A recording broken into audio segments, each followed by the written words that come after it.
You're watching the OBR streaming network, and this is an all-new edition of the React. It is the 25th of June, and we are in the dead period somewhat for the Browns between minicamp and training camp, although there are still things to talk about, much to discuss here tonight on the React. Thank you for filing into the chat. I see you all coming in, so thank you. If you are watching on X, hop on over to youtube.com/Orange and Brown Report and just take a second, everybody, and give us a like and subscribe. Get that algorithm on our side there. So we appreciate that. My name is Brad Ward. The man next to me is the one and only Pete Smith. You can follow him on X or Twitter @_Pete Smith _. Pete, how we doing this evening, sir? We are good. We are good. Yeah, it's a slow time of year, but there's no shortage of stuff to talk about. Yeah, so we've got a couple good videos for you here tonight that we are going to react to. If you've never seen the show, that's how we do this. Very excited about, as the days go by, Pete, my excitement, and we're going to do this later in the show, so I don't want to talk about it too much right now. My excitement for a potential Brandon Aiyuk trade has me riveted. So apparently we saw today in your very clever tweet about a PowerPoint, which I enjoyed very much, I must say, that the Commanders reportedly turned down a trade offer. Is that right? That's what they're saying. I mean, the thing that's going on here, and probably why the Commanders turned it down, is because the 49ers are asking for the moon at this point, and they're going to continue to do that, at least for the foreseeable future, because unless we get to a point where there's a deadline, they can get away with it. Yeah. And we'll get to it, but I would point out John Lynch is notoriously awful in these situations. So I would bet on him screwing this up royally. It's just a question of how he's going to do it. That's I like to hear that. That's interesting. It'll be interesting to keep an eye on. Certainly, I forget who said it, but on paper, it certainly appears as though the Browns are kind of a good fit in this situation. We'll talk about that a little bit more later. I think they're the best fit in this situation. But yes, again, absolutely. When you're dealing with John Lynch, who knows? Absolutely. All right, so we're going to start off tonight, though, and it's interesting. I wrote an article a little bit about the betting futures. We're going to watch a PFF video. It's not very long, but it's Steve Palazzolo and Sam Monson. Sam Monson, the ultimate Browns fan at this point. The ultimate Browns driving the train. He is. I love it. Browns win total went from 9. So it was 9.5 last year. They won 11 games with 4 different quarterbacks, and it's 8.5 this year. I don't know. Vegas, is that strength of schedule, you think? Where do you think that comes from? Strength of schedule and quarterback. I mean, that's it. Yeah. Vegas is looking at this and saying that Joe Burrow, healthy, is going to, put them back into contention. They're going to bet on, obviously, Lamar Jackson. I think it's fair to suggest that the Ravens are still the favorite. And then I don't know what the Steelers line is. I think it's right by the Browns. But, again, it comes down to quarterback. I don't have the faith in the Steelers that other people do, and there are some important reasons why. But, yeah, the Browns, I think in part because they don't have a great quarterback, and there's a belief with reason, offenses tend to stay good and defenses can be far more volatile, that there's an expectation that the Browns will regress in certain respects. There are reasons I don't believe that, at least not in the way that they're doing. And some of the ways they would regress would be beneficial. So, I don't gamble, but I would take the over on the number they've got. Well, I do gamble, and I will take the over. So there we go. All right, let's dive into the PFF video here. And listen to what they have to say about the Browns win total. 8.5. I know where you're going here with the Browns. The biggest off-season hype machine for the Browns. It's Sam over there. So tell us why you're taking the over 8.5 here. Definitely taking the over, and for not the same reasons that we've been saying. I'm saying, look, an elite level quarterback gets you to 10 wins. Write it in stone, and then the rest of the roster is going to get you the rest. The Browns have the opposite problem, where they might have the best roster in the NFL, but a quarterback who, in Deshaun Watson, has shown no ability to be an elite quarterback since he's arrived in Cleveland. So to me, this is a 10-win team if Watson plays even average football this year. The roster is that good. If he gets anywhere approaching his better play, they're like a legitimate Super Bowl contender. I just love every aspect of this roster. Really good offensive line. Okay, we don't know what Nick Chubb is going to be coming back off that devastating injury, but I think they've got good contingency there, both in the players that were there before, bringing in Deontay Foreman just in case, as a sort of heavier bell cow type of running back. The defense was phenomenal last year. I think they've done a good job of retaining and adding talent there. I just think this team's phenomenal, with the one question mark being, how good is Deshaun Watson going to play? Yeah, one thing we haven't looked at is schedule strength for these teams. They're all brutal. Yeah, I mean, so it's easy in a vacuum to say I like the Bengals roster, and I like the Ravens, and I like the Browns, but the AFC North, because they're going to play each other, generally have difficult schedules. And then if you go to PFF.com, there's a better breakdown there. So strength of schedule, the hardest schedule in the NFL is the Browns by our numbers here. So the Browns are the worst, the most difficult. The Steelers are the second most difficult. Yep. The Ravens are the fourth most difficult, right? So 3 out of 4 AFC North teams. But because the Bengals have the last place schedule, they're down at 15th, right? So just reverting back to the Bengals discussion, that's another factor maybe in their favor to go over. And now, in a vacuum, if you say, well, the Browns, of course, they won 11 games last year, Sam, 5 quarterbacks, Joe Flacco off the couch, and they won 11. Of course they're going to win more than 8.5 this year, but we're talking the most difficult schedule in the NFL, and our projection, PFF.com, has them at 8.2, right? I mean, just trying to play out the season, sim it out. 8.2 has them right on the cusp. It's a good line, is what I think. It's a good line at 8.5 for the Browns. I'll still lean over because I'm optimistic season. I think they're a very good team. I do at some point expect Deshaun Watson to play better football.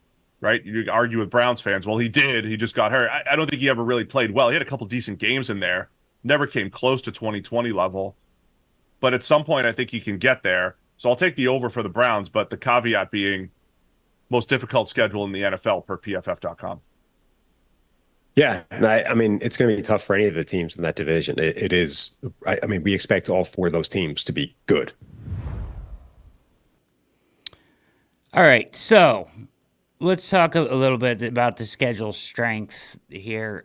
So it's interesting when you really look at it, right? So there's a couple of ways, and I'm sure PFF has its own analytical approach to this, right, where they come up with the schedule strength. But most of them are like projected wins from the Vegas total, right? Is what I've seen is one, strength of schedule based on projected wins, win total. From the betting markets, or based on last year's performance, right, are the two that I have seen. I'm sure they have a separate model. They all have the Browns having the hardest schedule. They mentioned the Ravens have the fifth hardest schedule or whatever. However, they have the best rest benefit in NFL history, Pete. So it's interesting that they didn't mention that in there, because I think they play 5 games where they have a rest benefit over the other team.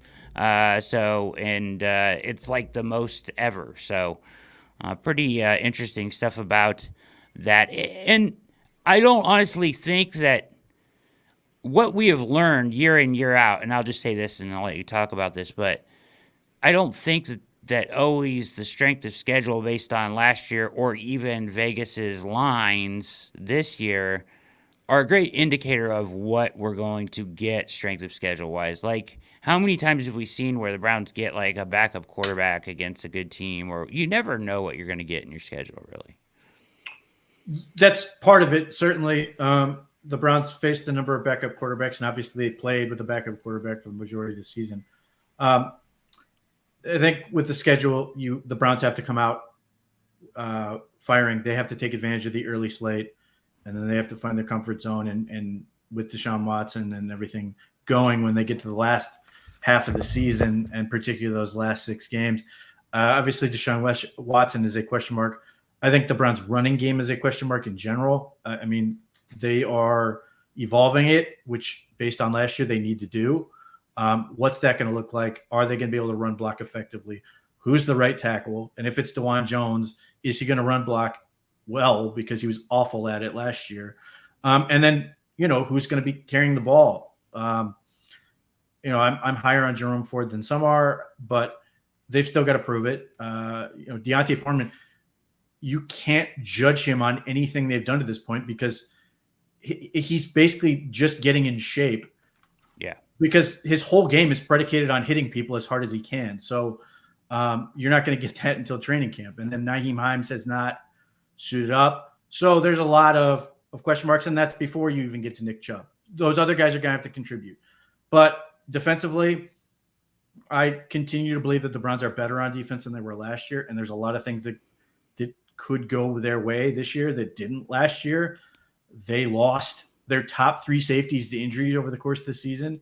Denzel Ward missed 4 games. Myles Garrett had the biceps, what I assume is a bicep subluxation that he's recovered from.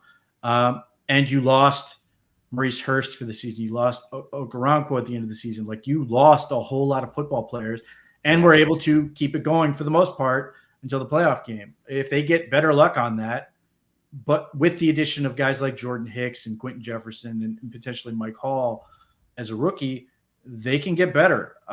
They can continue to build on that. And we're talking about the second year of the system, this defensive system, which the Browns, had success with early, but they didn't have everything in. They were, the fastballs, changeups, whatever. Or use Efren Banda's, the safety coach's terminology, and say you're starting on chapter 10 through 12.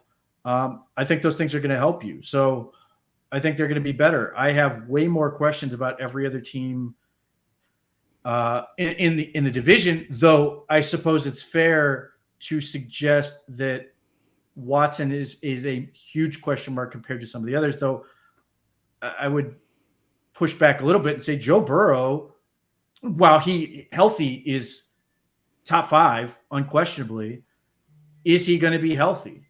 Right. Lamar Jackson had a healthy year last year. He hadn't been doing that. Is he going to stay healthy? And then I don't know what the hell the Steelers are going to look like quarterback. I suspect Russell Wilson will be okay. I think he will be better than some people think he will be, but I don't know what that gets you. So those are all things that have to get sorted out. And all 3 teams other than the Browns have offensive line questions. Yes, the Browns do have offensive line questions, but it's not, do they have capable starters? It's which capable starters are going to play.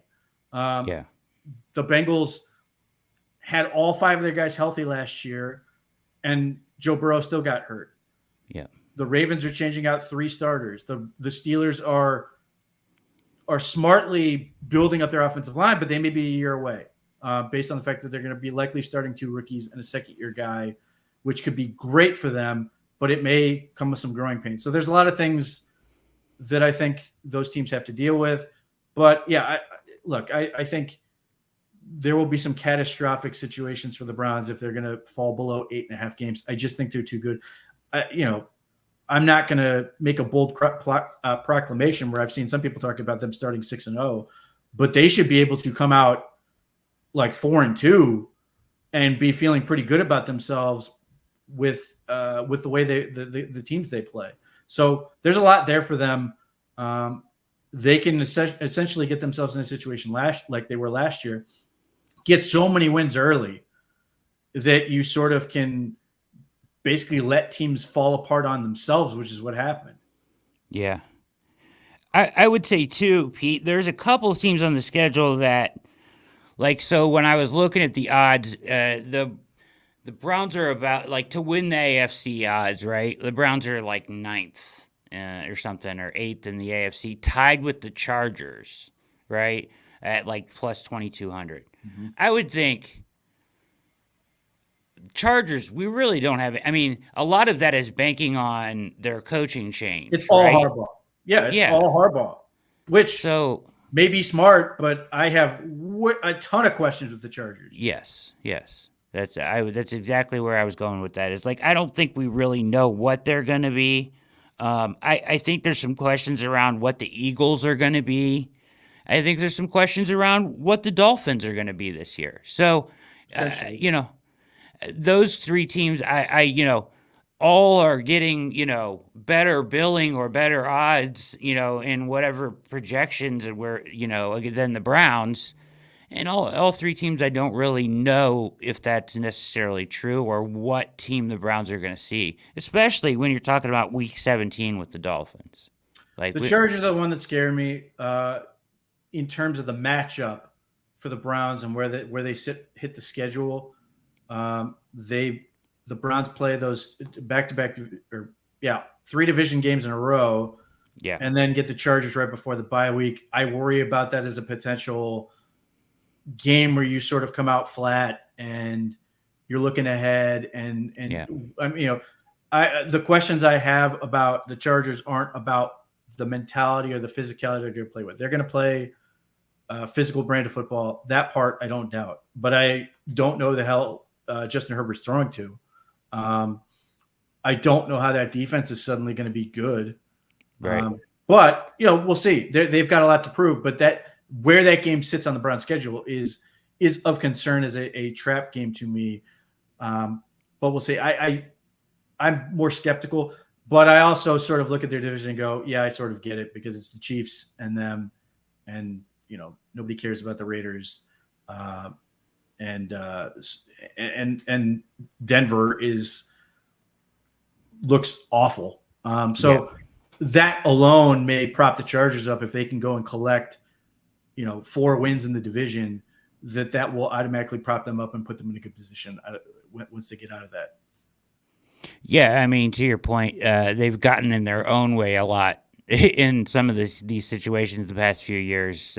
So even if Harbaugh can just steer them away from that, they probably win some more games. I don't know how much that means for them as far as like a challenger in the AFC, though. I guess that would be. I don't think that's realistic at all. I mean, don't get me wrong. If they were to get in the playoffs, suddenly they've got a shot. But the other teams that are likely to be there are just too good.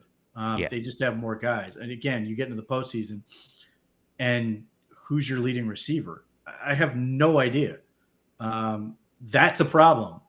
You can just the way the schedule can fall, you can win some matchups and do things that'll be effective. But when the season is on the line, everybody's gunning for you, game planning for everything you've done based on the season. Like, are they going to have a guy to get the ball to from Herbert? I mean, Herbert's a terrific quarterback, but is he going to be able to just make it work with guys that have done nothing to this point? That's going to be really difficult. And even, when the Browns potentially face them, so long as the Browns secondary is healthy, I think they're going to be in a great spot. It's going to be, are the Chargers going to sneak up on them and just pound the ball on them effectively and keep them and shorten the game, do those type of things, which, we'll get to when we talk about, projecting the roster, because some of the stuff I keep seeing is insane to me because it doesn't account for a lot of the things I'm talking about in terms of being able to hold up against the run. Yeah, so that makes for a good segue for us here, Pete, as we're going to go to now. Did you wrote a piece on your roster projections? Yes, I did because I saw what was out in the wilderness, got infuriated, and decided to make one. So yeah, that's how it worked. Yeah, so we are actually going to break down. So this is from Chat Sports. His name, I have it here, is Matthew Peterson. He does all the Chat Sports videos. But he has his roster breakdown or projection here, which we're going to take a look at. And we're going to let you kind of talk about what you see here and what's different on yours, things like that. If you are watching here, hop on down and take a second, hit like and subscribe. This is the OBR Streaming Network. You're watching the React. If you're on X, hop over to the fantastic new YouTube channel, youtube.com/Orange and Brown Report. All right, here we go. This is from Chat Sports and Matthew Peterson on his Browns roster prediction.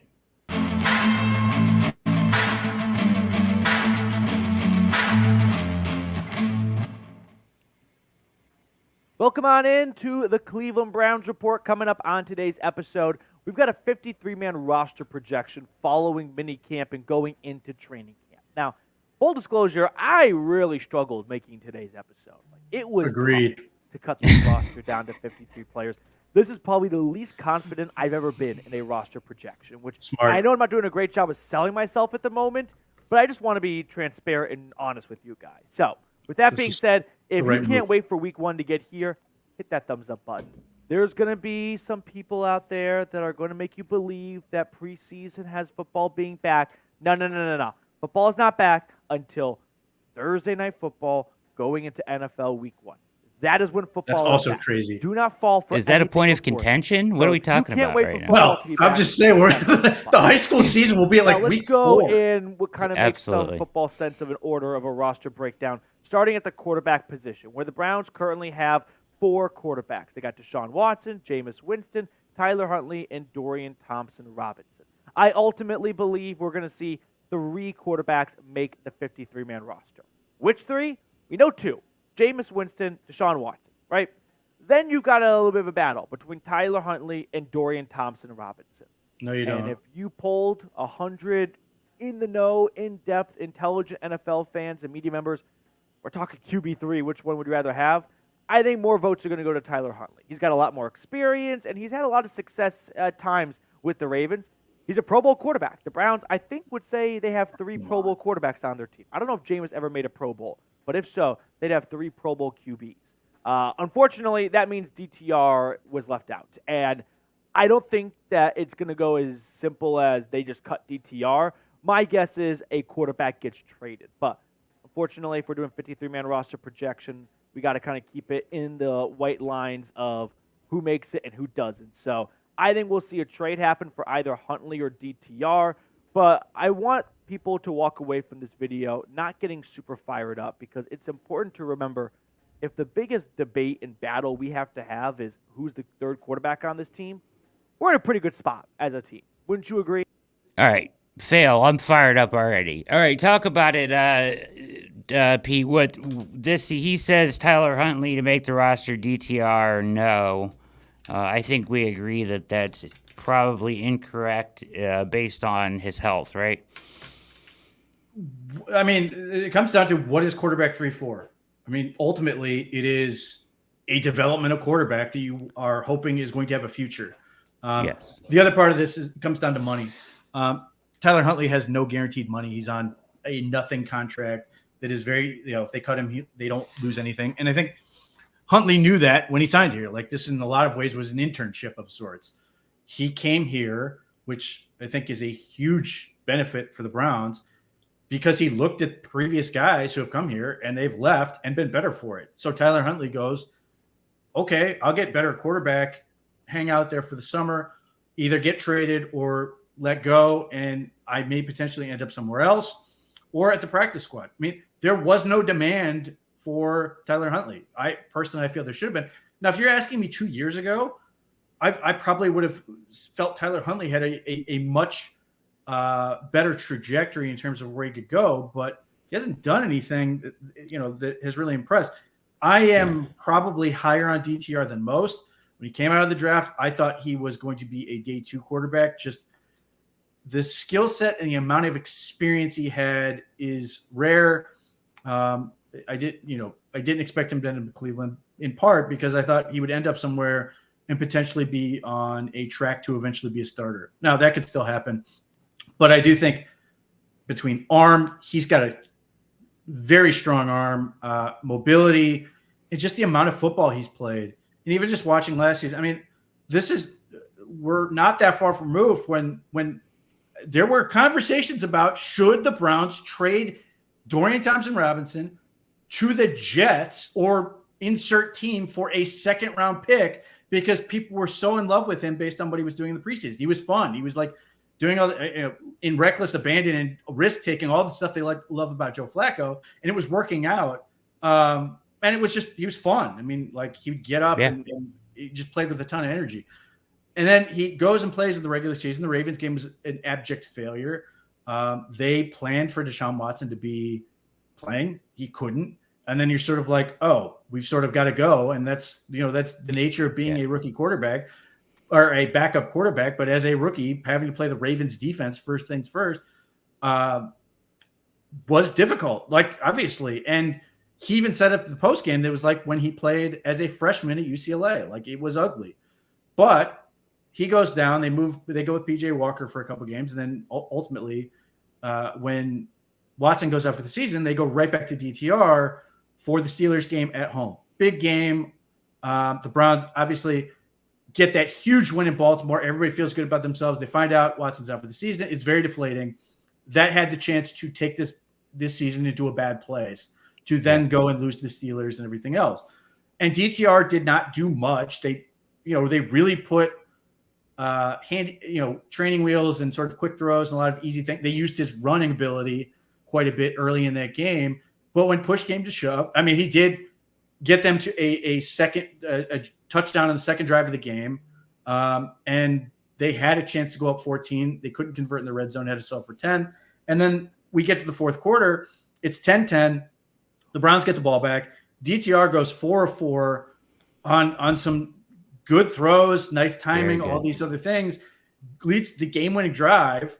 They kick the field goal and they win. And like, I think yes, don't get me wrong, the defense is such a huge component of this, but like, it's interesting that we've gotten so far into the Browns being like competent that we're sort of ignoring that quarterback beating the Steelers is a big deal. And DTR won that game. He goes into the Denver Broncos game and the defense sort of gags early, but like DTR, they had to open up the game plan a little bit more in that game, and DTR started looking more like a playmaker. He made a couple of really nice throws.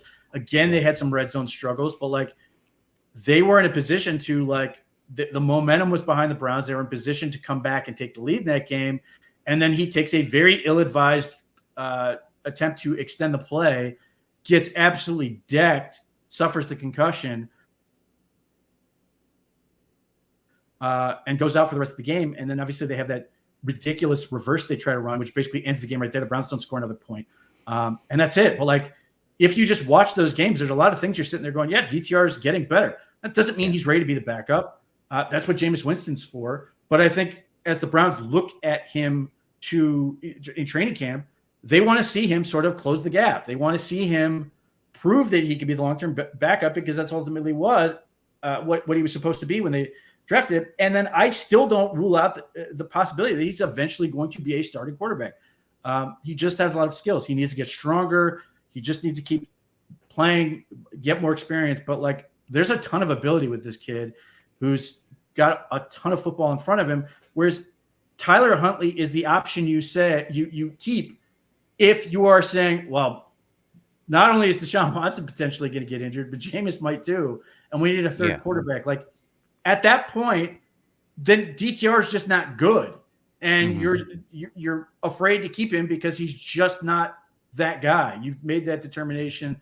Maybe the hip injury and the lengthy recovery, which is a bad injury, proved to be too much. But like, there's no real sense of that. I think he'll be fine, and ultimately, we'll see if a team suffers an injury and they want to trade Tyler Huntley. But ultimately, I think he gets released, and we'll see where he ends up. Yeah, I mean, I would say, and those are all the reasons why you keep DTR on the 53, but in the pure just operations side of things, you have a guy on a rookie contract that you want to develop, you keep him on the roster, and you take the guy that is a veteran and who can get released and go right to the practice squad without having to clear waivers. do that. So it's just kind of common sense, I think. The other that it thing goes that way. the other thing I would add is DTR is way more useful on scout team than Tyler Huntley is, because DTR can throw the ball all over the field. He can run. He can do a whole lot of things that will challenge the defense in a way that I don't think Tyler Huntley can go.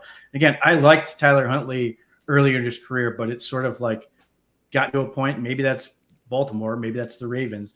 But I haven't seen him take a significant step where you're like, okay, like I think he's where he is for a reason. Yeah, he played some gutsy games, but like that's his whole game. That is his game. Yeah, I think we saw it's gutsy, do enough, don't screw it up, and then obviously he did in the playoff game by trying to reach the ball over the goal line. But like when he first came out, when he was first like playing for the Ravens, like he and Mark Andrews were killing people. But it just, like I said, it has not continued in that direction. Yeah, and you have an unknown ceiling with DTR, or at least one that you want to see through. All right, so let's proceed on from quarterback here. Like if that's what people are going at each other's throats over, Tyler Huntley or Dorian Thompson-Robinson, the Cleveland Browns are in a pretty good spot compared to where they have been at the past few years, where they would go at each other's throats over who the starting quarterback was. Moving on to the running backs now. You've got, 3, 6, 7 running backs currently on the 90-man roster. I think we will see 4 running backs make the 53-man roster. Nick Chubb, Jerome Ford, Deontay Foreman, and Nyheim Hines. Now, Hines is going to primarily just be a special teamer. The guy does not take a lot of touches out of the backfield, a lot of carries. He's going to be your kick return specialist. Maybe we see him on some screen plays and things like that. But the big question is, does Nick Chubb start the year on injured reserve? The NFL changed their rules where you can now place players on IR before roster cutdown day, and they're not lost for the entire season. So if the Browns think that Nick Chubb could miss the first month of the season, the first 4 weeks, they could put him on IR in August, and then they don't have to waste a roster spot on him and do the whole charade of you put Nick Chubb on the 53-man roster, the next day you put him to IR, and then you sign someone who you cut yesterday back to your roster and hope they didn't get claimed by another team on the waiver wire. Now you no longer have to deal with that headache. So I think Nick Chubb will be ready to roll for the month of September at some point, which means I don't think he will start the year on injured reserve. Now, when it comes to Nick Chubb in 2024, over... All right. Four running backs on the 53, yes or no? I agree with his assessment on this. It all depends on what Nick Chubb's going to be at. If for whatever reason they want to put him on IR, they'll carry 3, and then let the practice squad play out. And if they need a 4th running back, they can call it up. Okay. The only part I might quibble with is I think Ken Dorsey really wants to use Nyheim Hines. Yeah. I think he's still bitter that he was cheated out of it in Buffalo because of the jet ski situation. Certainly, Nyheim Hines is going to be on kick return and punt. Like my expectation is Jerome Ford and Nyheim Hines are going to be your kick returners. But I do think, particularly if the Browns want to utilize more empty and spread, which Deshaun Watson wants to do, Nyheim Hines as the 5th guy potentially could be very useful. Now, the other part of that is it might be Jerome Ford. Jerome Ford, inconsistent as a pass catcher, but man, when he caught it and got in space, he was a problem. Yes, he was. He quietly had, I think, 314 yards or somewhere in that neighborhood and 5 touchdowns receiving last year. I don't think you want Jerome Ford to be your featured back. But I really like Jerome Ford as a role player and a cog in the system along with everything else. And hopefully Nick Chubb is part of that. But I do think Nyheim Hines can be a matchup problem. He's just so fast. The predicament that Nyheim Hines forces on you if he's 100% and back in a way that his knee is going to be right is what do you cover him with? Because I don't think you're going to put a linebacker on him. I don't know that you're going to put a safety on him. I think you're potentially could be putting a corner on him because he's that fast. And that is ultimately where he becomes a big problem and why you want him on the field, being able to motion him around, all those type of things. But yes, I think he pretty much nailed this one. What's this? So we have no timeline on Hines, do we? We expect him Training by training camp. Yeah. Training okay. camp. That is the expectation. He's unwilling to sort of put a specific date on it, but the implication that he's going to be ready at some point, either at the start of training camp or very quickly, potentially once they get back from the Greenbrier or somewhere in that neighborhood. Okay. Or under 1,000 rushing yards.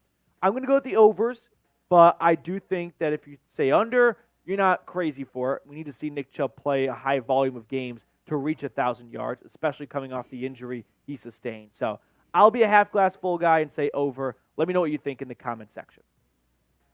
Moving on to the wide receiver room. Very jam-packed room, right? You've got Amari Cooper, Jerry Jeudy, Elijah Moore, Cedric Tillman, Jamari Thrash. I think all 5 of those guys are just locks to make the roster based on their skill and their recent draft status, which means you have players like David Bell, Michael Woods, Jalen Darden, James Prochet, and some other recent UDFAs battling for a final wide receiver spot. I think the Browns go with 6 wide receivers. We have our obvious locks, Cooper, Jeudy, Moore, Tillman, and Thrash. And ultimately, I think David Bell ekes it out. Now, I could see them pivoting off of David Bell for special teams value, right? The new kick return rule this year is going to have a lot of extra emphasis placed on your return men. So if you noticed in my previous running back projections, I didn't have Pierre Strong Jr. on there, which I kind of regret, but I think you're going to see it's going to be really hard to get every player you want on the roster. So that could mean that David Bell, who's a good wide receiver, loses a spot for a guy who can help out in kick returns because that's going to be a bigger point of emphasis this year. All right, wide receivers. Did he get it right? I think he did. Yeah. I think he's wrong on his analysis of why David Bell will make the team, because I think David Bell will be on kickoff return. He's 210 pounds. He's just big and physical, and he will block. He blocked in pass protection last year. He blocked in the running game. Like, he does all the things.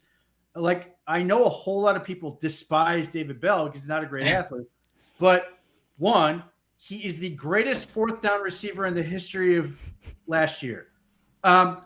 He just made a whole lot of clutch plays. Like, give it up to him. He helped you win a game against the Jacksonville Jaguars. But also, like, the Browns have mentioned David Bell by name at least twice in terms of mentioning choice routes. Like, the idea that he's going to benefit because he's a smart dude, he has size. And in some ways, you can sort of then convince yourself, which is what I thought when they drafted him initially, even though I didn't love it, was that you're sort of getting that Jarvis Landry type emphasis where he's bigger than Landry, but neither one of them is an athlete you really want. And it's winning with smarts, winning with angles, winning with size. And David Bell can do those things. Now, will it work? I don't know. I think Michael Woods has a shot. Michael Woods is a big dude. Like, he stands out and in some ways. And I know he had some momentum at the end of the 2022 season. Like, there are people excited about him, talking about him in practice and all these other things. And then he caught 5 balls. But then he suffers the Achilles injury. He looks, if I didn't know he had an Achilles injury, it doesn't look like he has an Achilles injury, but he still may not be 100%. I don't know the answer to that.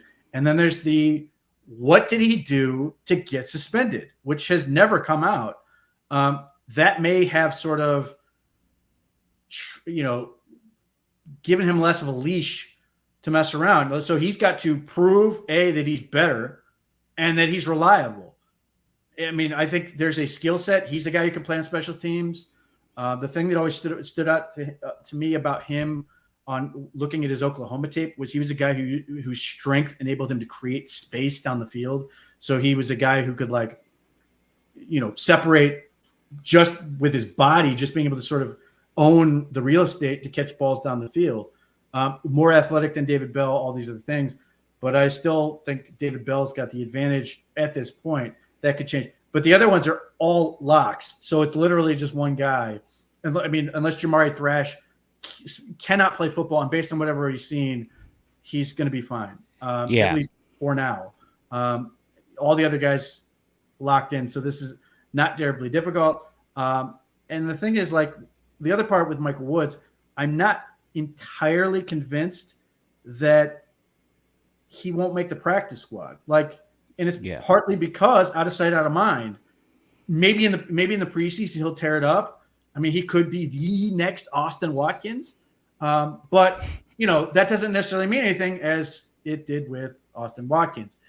So that's the other part about this, and how I evaluate it is, it's not just who's better, although that is ultimately, I think the Browns are going to keep basically the best 53 players. It's also the money and the likelihood that they can get a guy back on the practice squad. Yeah.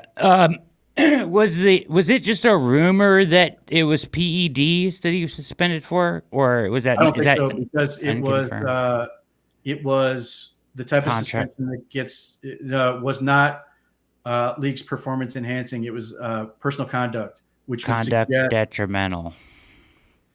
I think it's just personal conduct, which would suggest, domestic, something else, criminal, whatever, or what. I don't know the answer to that, and that's the problem, because he was already out for the season. I don't know if he was even in the building at any point during that time, but he wasn't answering questions, so we've never gotten an answer on that. And I hope I'm not wrong by mischaracterizing, but I don't think even if it was PEDs, he would ever get 6. Like, it was 6 games. So I don't know the answer to that. So that is obviously another underlying thing, but he has some ability. He's got to go out there and really prove himself, because the Browns just have so many guys that are pretty interesting. And there's no way he's going to make the team, but just physically watching a guy like Matt Landers run around, you're sitting there going, wow. So there's just a lot of options on that team where you're sitting there going, yeah, they're going to be a pretty good receiver. Yeah, I was going to mention Landers, as Casey did in the chat here, is Landers is maybe the next Watkins, right? He should be fun, at least in the preseason, maybe. The question, the interesting part about his suspension is kind of what just happened with Lonnie Phelps, right? So they obviously saw something in him enough to stick it through the suspension and let him stick around, right? Well, to be clear, he served the suspension. Yeah, I know that.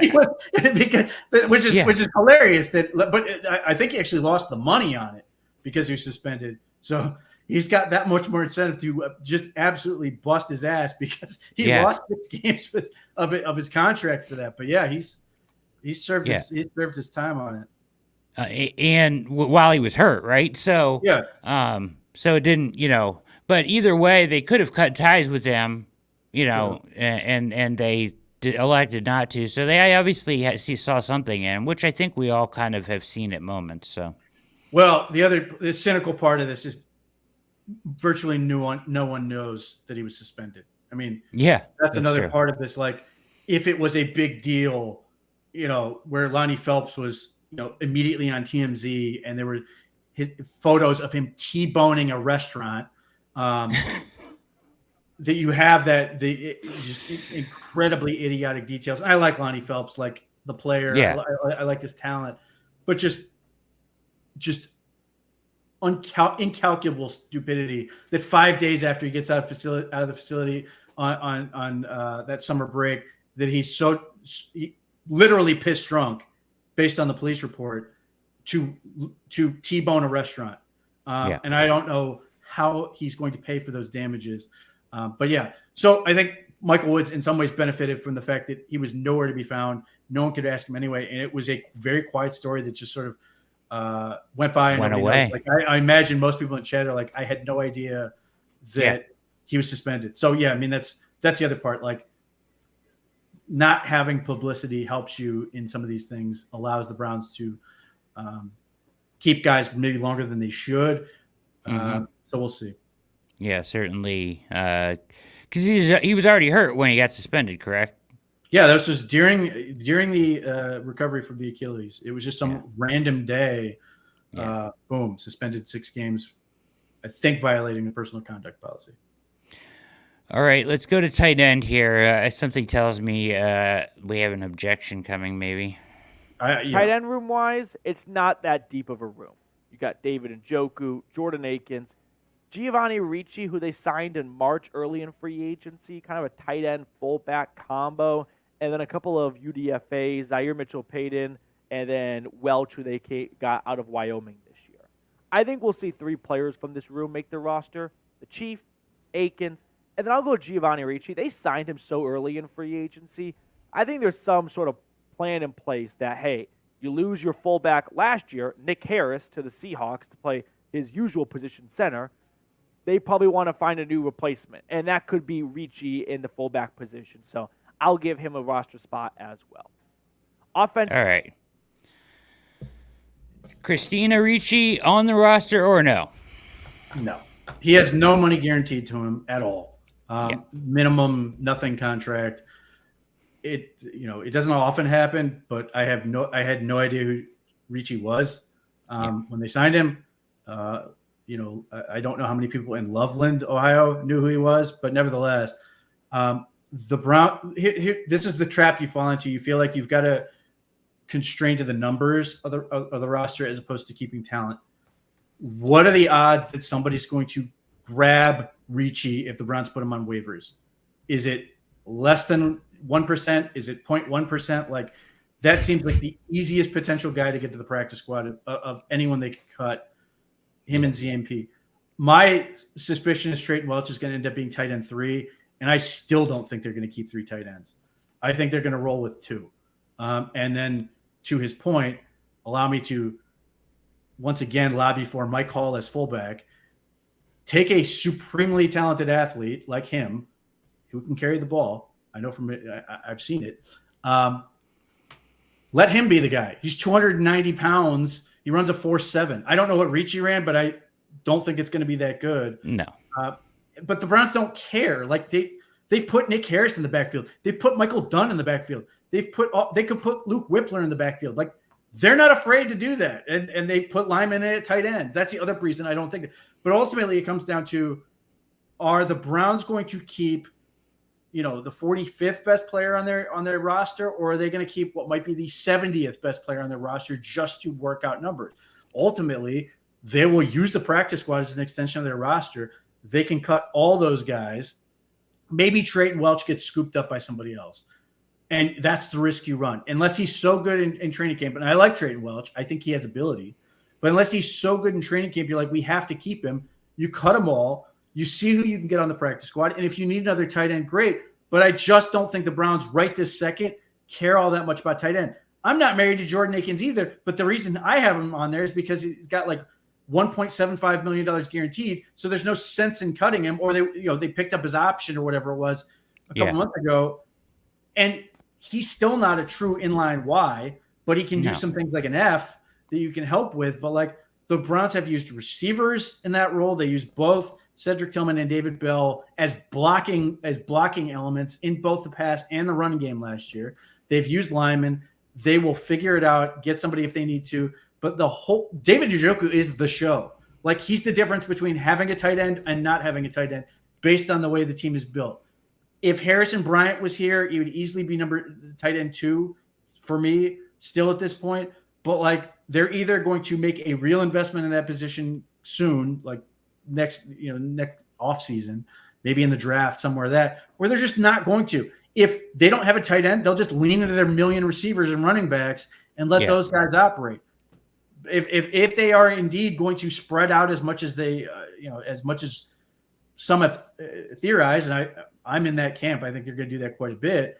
Pull as many guys out of the box and then run a limited box or throw at weaker numbers on the outside. So, like, to me, I don't, obviously when Kevin Stefanski got here and they had Austin Hooper and David Njoku, like, it's a tight end driven offense. It is not, other than the fact that Njoku is a phenomenal player. Other than that, tight end is not a big deal. So I don't have any worry of only keeping 2. Interesting. Okay, very cool. So so you kind of think they could just kind of patch it together like they have it, like hypothetically.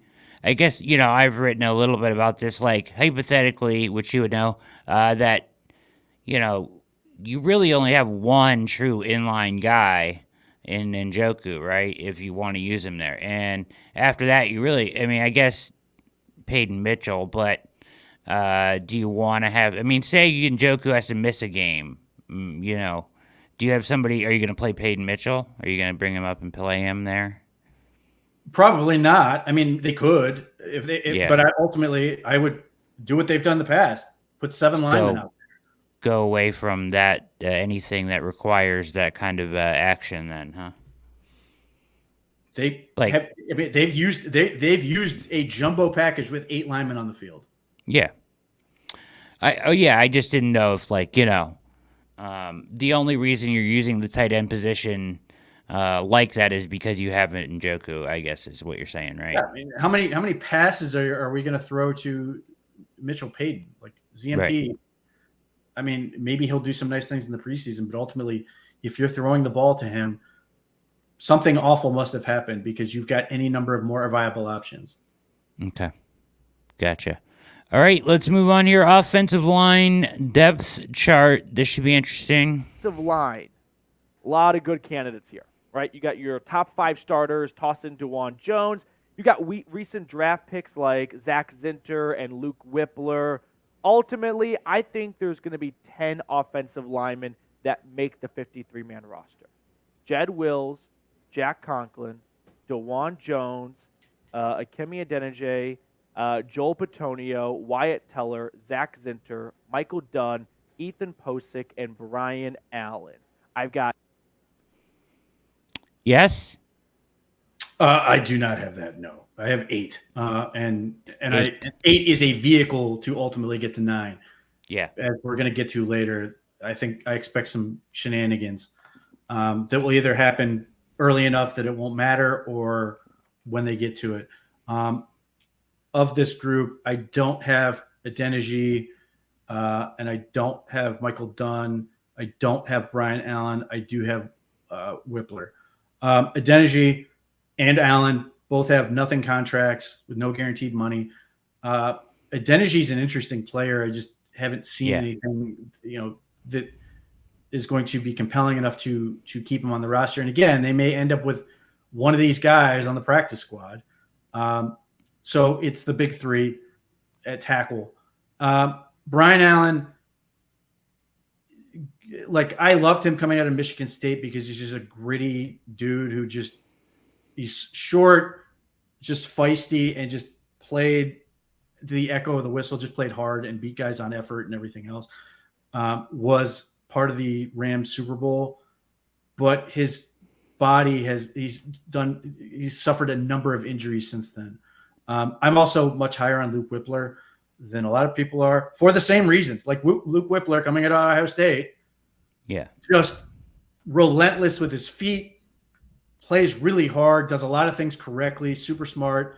And he's a rookie who just needs to build up his trunk and gain strength. Now, I don't know if that's happened. I can't say one way or the other. I would hope so.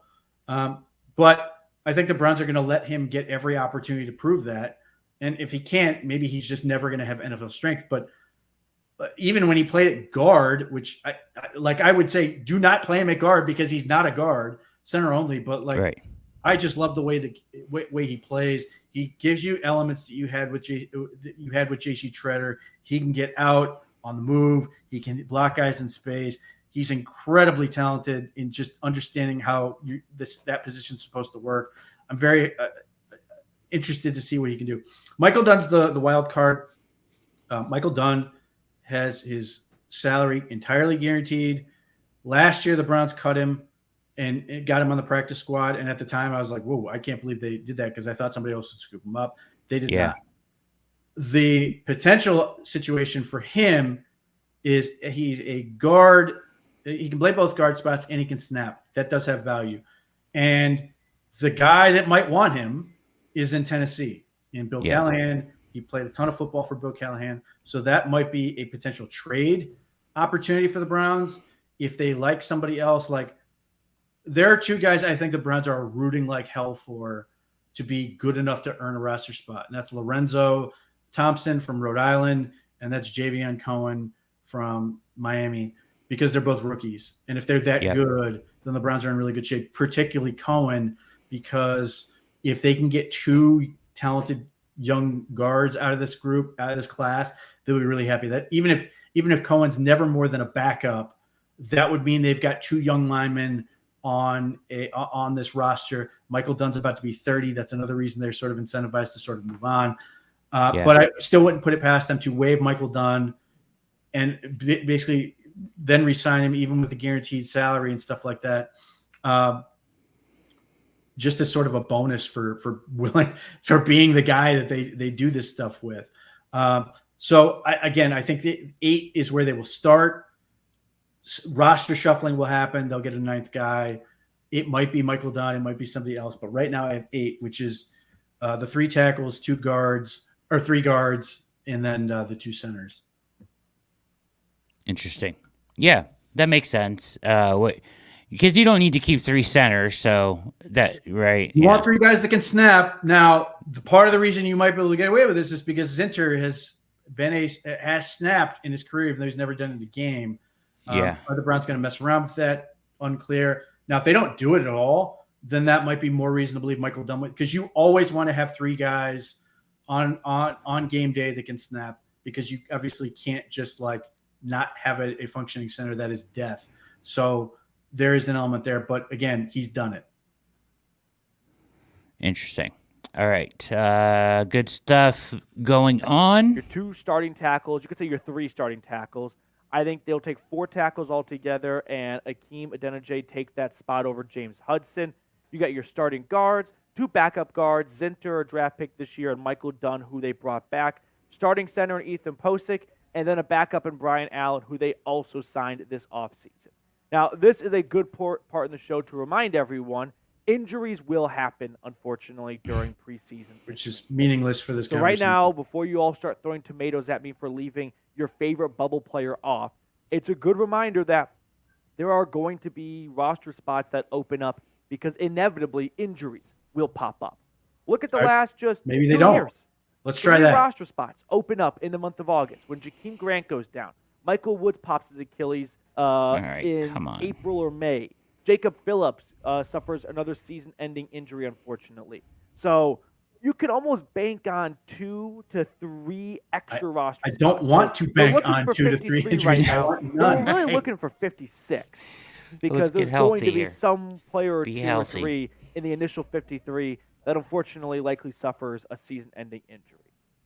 Now, before we look at the defensive side of the football, if you have not subscribed, I went back and forth with the defensive line more than any other room. So here's what I came out with.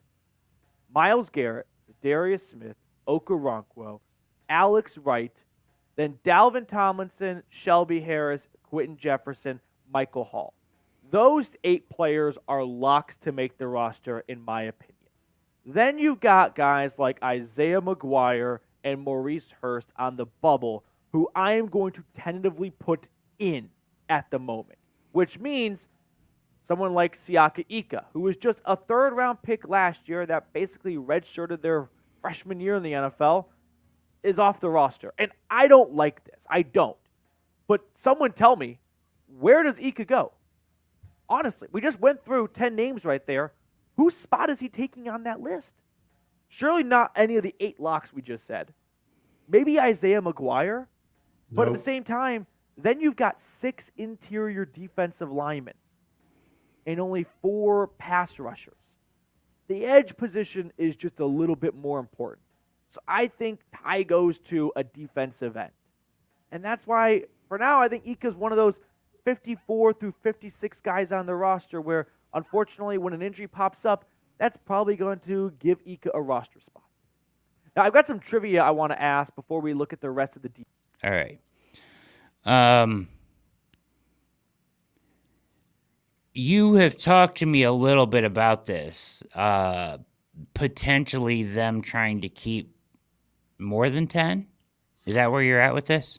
So, credit where it's due. His 5 defensive ends are right. And I don't think Isaiah McGuire is a bubble player. I think Isaiah McGuire is going to be good. I don't know if he'll be good enough to supplant any of the 4 guys in front of him, but that is the quality of the Browns have. If Alex Wright is able to take another step forward. But, like, I made this who did I compare him to? Man, I should look that up.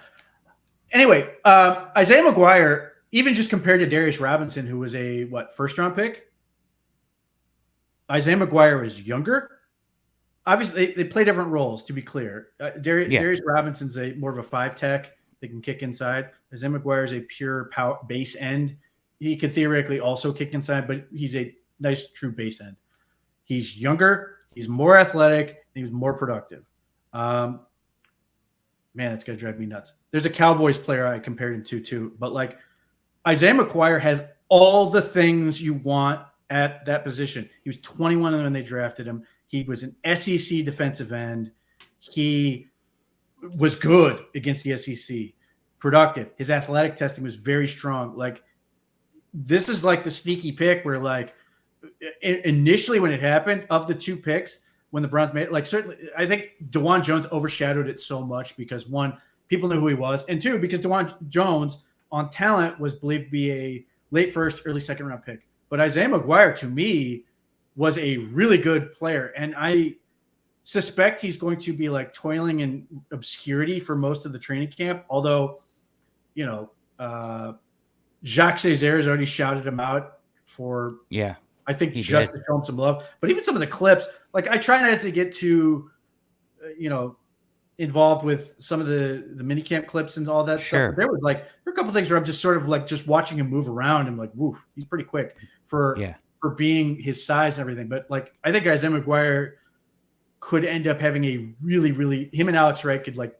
crush the preseason. And then Isaiah McGuire sort of disappears for a little while. But he's got to sort of prove that he's part of a rotation. Like, if you let Isaiah McGuire go, you will never see him again. Guaranteed. There will be any number of teams trying, including multiple teams in this division, will be like, yes, we want that guy. But for my projection, I had, I think, 11. And this is where I think things get weird. If you look at the guys he had on his list of defensive tackles, it's Delvin Tomlinson, and then it is Quentin Jefferson, Mike Hall, Maurice Hurst, and Shelby Harris. All of those guys are 3 techs. Shelby Harris is the only guy who's a credible run defender of that group. Everybody else is, basically there to rush the passer. Quentin Jefferson's splits as a pass rusher are Eric Armstead. As a run defender are me. It's awful. Like, he should not be on the field in run defense. Mike Hall's a rookie. Like, I think he could be a good player in that regard. But you're never gonna want to ask him to take on whichever 3 Ben Cleveland, the 370-pound guard the Ravens are going to roll out this year. So you have to be able to play a defense that's going to have some credibility against the run. Yes, Dalvin Tomlinson's a big part of that, but you're going to need more than one.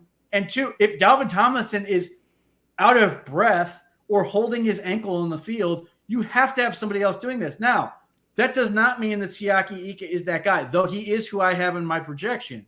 He's a 335-pound guy that allegedly Jim Schwartz was the reason they took him. I have major concerns based on what I saw. I thought that was the worst pick of that draft in the moment, even though I love that draft for the Browns. He is nimble. He's quick for a guy that's that size, but he did not have an NFL body. He did not have NFL strength. And when he was on the field, he was always on the ground.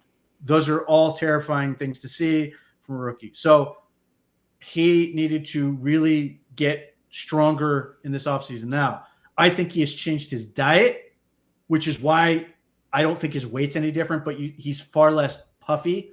I think that's, without getting too detailed, I think he's just eating better foods that are going to be more inclined to reduce the amount of some of the things that are going to make you do that. Bad weight. Well, it's not even that, but like whatever. I think his body, his fitness in terms of like the quality of his body is better now. Did he get strong enough to be able to 2-gap? To be determined. But the other guy that they drafted that is also going to be playing a potential nose is Juwan Briggs. Now, Juwan Briggs is not a 2-gapping nose. He's a 1-gapping nose. His goal is to get on one guy, fast enough that the other guy can't double team him and create penetration that way. But like, don't tell me, I do not believe for a second that the Browns have spent draft picks in back-to-back years and they're just going to say, no, we only need one nose for the whole year. The Steelers are built to run the ball. The Ravens are built to are attempting to run the ball with Derrick Henry. I don't know what the Bengals are doing, but you still have to play Saquon Barkley. You still have to play what will be a physical Chargers team. You have to be able to stop the run. And just like if we look ahead to the postseason, what did we see in the postseason this past year? The Chiefs ran the ball. The Lions ran the ball. Like all the 49ers, Christian McCaffrey, like, you have to be able to stop the run in the postseason. And, you know, the Browns play in cold weather. If they're hosting a playoff game, you're incentivized. Like, the best thing a team or the best thing a team can do against the Browns is pass, because the Browns have a million DBs. They've got a bunch of really good pass rushers. You want to be able to control the clock, control the tempo, and stay on schedule. The best way to do that is run the ball. It would be stupid for the Browns to get rid of one of the guys. If Juwan Briggs and Ika are just so bad, they will go and get somebody else somehow. That was going to be my next question. Yeah, that was going to be my next question. Otherwise, the odd man out right now, and I think there will be a trade or something else, is Maurice Hurst. And I say that as somebody who loved what I saw from Maurice Hurst last year. He's on a contract with no money at all, and that's partly because he suffered another season-ending injury. He's had 3 in the last 4 years. And this was he got 13 games out of it. I would have, if I was betting, I would have lost on that, because he had played like no snaps for 2 years. And then you suddenly get 13 games out of him where he was great. Now, even as I say that, he only played like 250 or 300 snaps. Like, he was a role player in that setup. And who did you draft to take on that job? None other than Mike Hall. And you'd gotten Quentin Jefferson to sort of replace Jordan Elliott, who was the nose last year, the starting one last year. You need another guy who can do that thing. So I've got 11 with Maurice Hurst is on there, because I think if the Browns don't get a trade they'll call everybody else's bluff, hold on to him for that initial wave, and then see what happens. And maybe they think they can somehow get him to the practice squad. I don't think there's a chance in hell in that. Maybe they release him out of respect for him, to say, we're going to allow you to go where you want, because we just want to send that message to the locker room, send that message to him of everything he was able to accomplish. I know Maurice Hurst wants to be here. He basically loves this place. So there may be a belief that they can release him down the practice squad because he doesn't want to go anywhere else. I don't know. But what I do know is financially, he's the easiest guy to get rid of. Injury risk, he's the highest risk of anybody. And they've got guys to do that exact role. So it's really difficult to find a way, short of these injuries, find a way for Maurice Hurst to make this roster. They literally drafted a guy who profiles to be what they hope is a better version of Maurice Hurst. Yeah, the tricky part about the defensive tackle, and we've talked about this before, is that it just takes some time for these rookies. So to get used to the NFL, it's hard to allocate to the NFL from the college game. For a lot of these guys, their body has to change. They kind of have to figure out the nuance of the game, this and that. So Ika and Briggs, Ika being his second year, and Briggs, who I like a lot, I think has some promise in his first year. You don't want to give up on these guys by any stretch of the imagination, but to your point, you need somebody else to be able to play the nose, right? Or the one. Yeah. So ultimately, what are you doing? Are you just like, no, you guys can have it. Cool. Yeah. Like, first down. Like these are the things you have to be able to take into account. Like right now, I've got Ika is the guy I'm keeping. That's largely because of his draft status, and also of the two guys, if I was betting, one had a better chance to get the practice squad than the other, I'd bet on Briggs. For sure. It would not surprise me if they let him go and he's gone, and so be it. But and if Briggs just beats out Ika, great. You've got a guy who can hopefully do the job. But you cannot just seed that and go, hey, we're just going to have 4 pass rushing defensive tackles. And don't get me wrong, Shelby Harris is a credible run defender, but he's not a nose. No. Tomlinson and Shelby Harris are your two guys that are going to be the primary run stoppers, unless Ika or Briggs shows the capability, but you cannot just be like, yeah, we're just going to let teams run the ball, because you're doing them a favor. Your whole defense is predicated on be big on early rundowns with Myles Garrett, Zadarius Smith, or they've got big ends, and then clog up the middle, protect your linebackers. JOK thrived in part because he was protected for the first time. You have to be able to do all those things. You can't just be like, well, we're just going to let the center go get JOK, for example, or whoever, or Jordan Hicks. Like, you have to let those guys function. You want to put these teams in second and long, third and must pass situations so that you can allow Myles Garrett and Zadarius Smith from the B gap and Okoronkwo to just pin their ears back and go. That doesn't happen if you're constantly allowing the other team to stay on schedule and keep you unsure of what you're going to do. And that's part of the reason the Browns were so effective last year, is they had enough dudes that could clog. Yeah, absolutely. It's interesting. All right. He's got some trivia here. Who trails Myles Garrett in total sacks for the Browns since 2015 defense? So the answer, if you're curious, is who was it? Sacks for the Browns since 2015, because we know who's first, but who is second since 2015? It's probably with 14 Vernon. and a half sacks. It's the guy that went to the Steelers.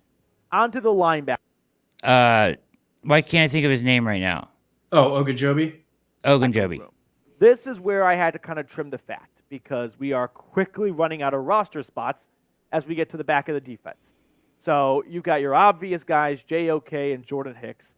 And then I'm going to toss in Devin Bush as well, but I think he's a little bit of a bubble player because there weren't a lot of guarantees tossed into his contract. So the Browns could move on from him relatively easily, despite signing him just a few months ago. Jason Tarver literally mentioned every linebacker in his room during his media availability except for Devin Bush. I think we'll see 5 linebackers make the roster. JOK, Jordan Hicks, Devin Bush, rookie Nathaniel Watson, and then Tony Fields. I almost took Tony Fields off, but he's too valuable on special teams. So I think he stays because of his spot on special teams. Now, 5 linebackers is not a very deep room at all, but I think that's because we're going to see a lot of 2 linebacker sets. So really, you got 3 backups compared to 2 backups if the primary base defense will have JOK and Hicks, with Bush rotating on from time to time depending on what the personnel is for the offense. And then you've got 2 special teamers in Watson and Fields. Yes or no, Pete? What do you think? No. No. My question for anyone, what does Devin Bush do? I'll wait. Yeah, that's kind of where I'm at. I don't know. But the one thing I would say is that maybe they want to just let him just fly towards the quarterback, but they've got plenty of guys to do that, right? Yeah, they signed him because he's fast. But he has not been right since he hurt his knee. He can run in a straight line quickly, but since the ACL, he has not been able to turn well. So he's got to be right. Cannot get turned around. But what he isn't is a Sam backer. Nathaniel Watson's going to be your Sam, or the Browns are going to give Nathaniel Watson every opportunity to be the Sam backer because that's what he is. Yeah. Tony Fields could default in some ways because that's the guy Jason Tarver was loving up. Tony Fields. He was. He basically said it's his job to lose. But Tony Fields, who won a football game for this team. Yeah. Devin Bush, he's got a lot of problems. Like, ultimately, he's an inside linebacker, which is fine. If his knee was right, I'd be like, okay, yeah, you'd get the first-round pick, the top 10 pick the Steelers had. But he's not, and that's why he's on his 3rd team and trying to find something. Now, I kept 5 linebackers because I couldn't keep 4, but my 5th guy was Diabate. And the advantage I gave with Diabate is Diabate has played more special team snaps last year than Devin Bush has in his career.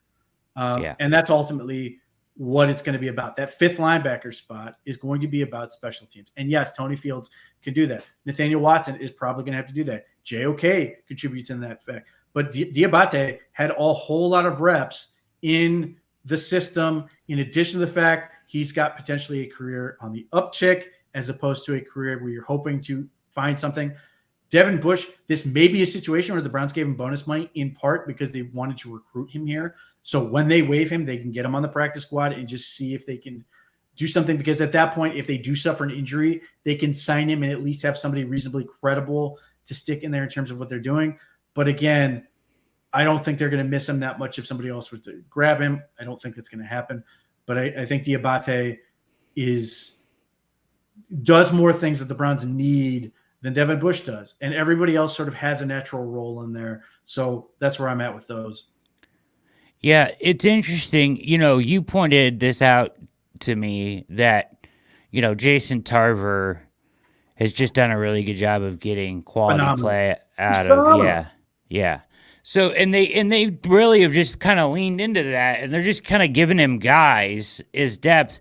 And let's be honest, for the past 2-3 years, they've been decimated at linebacker every year. They've gone deep into their depth, and they're getting, what's his name? They signed the 1 year and brought him in, but Tarver has found a way to, keep him reasonably, good with not much talent there on the back end. Who's the giant linebacker they signed that had like 10 tackles? Oh my gosh! Well, I was just. It wasn't Reuben Foster, was it? But like no. they that year where they went out. Who? I'm trying to think of who he was. He was a monster. Yeah, he's just a big dude, and he was good against the Ravens because they kept trying to slam into him. But JOK had gotten hurt. They lost all these guys. I remember Jordan Kunaszyk went out for the season with injury. Like they were down to like nothing, and they consistently got good enough play from the linebacker position. Now they genuinely have a superstar now in JOK, or a guy who's on the precipice at least.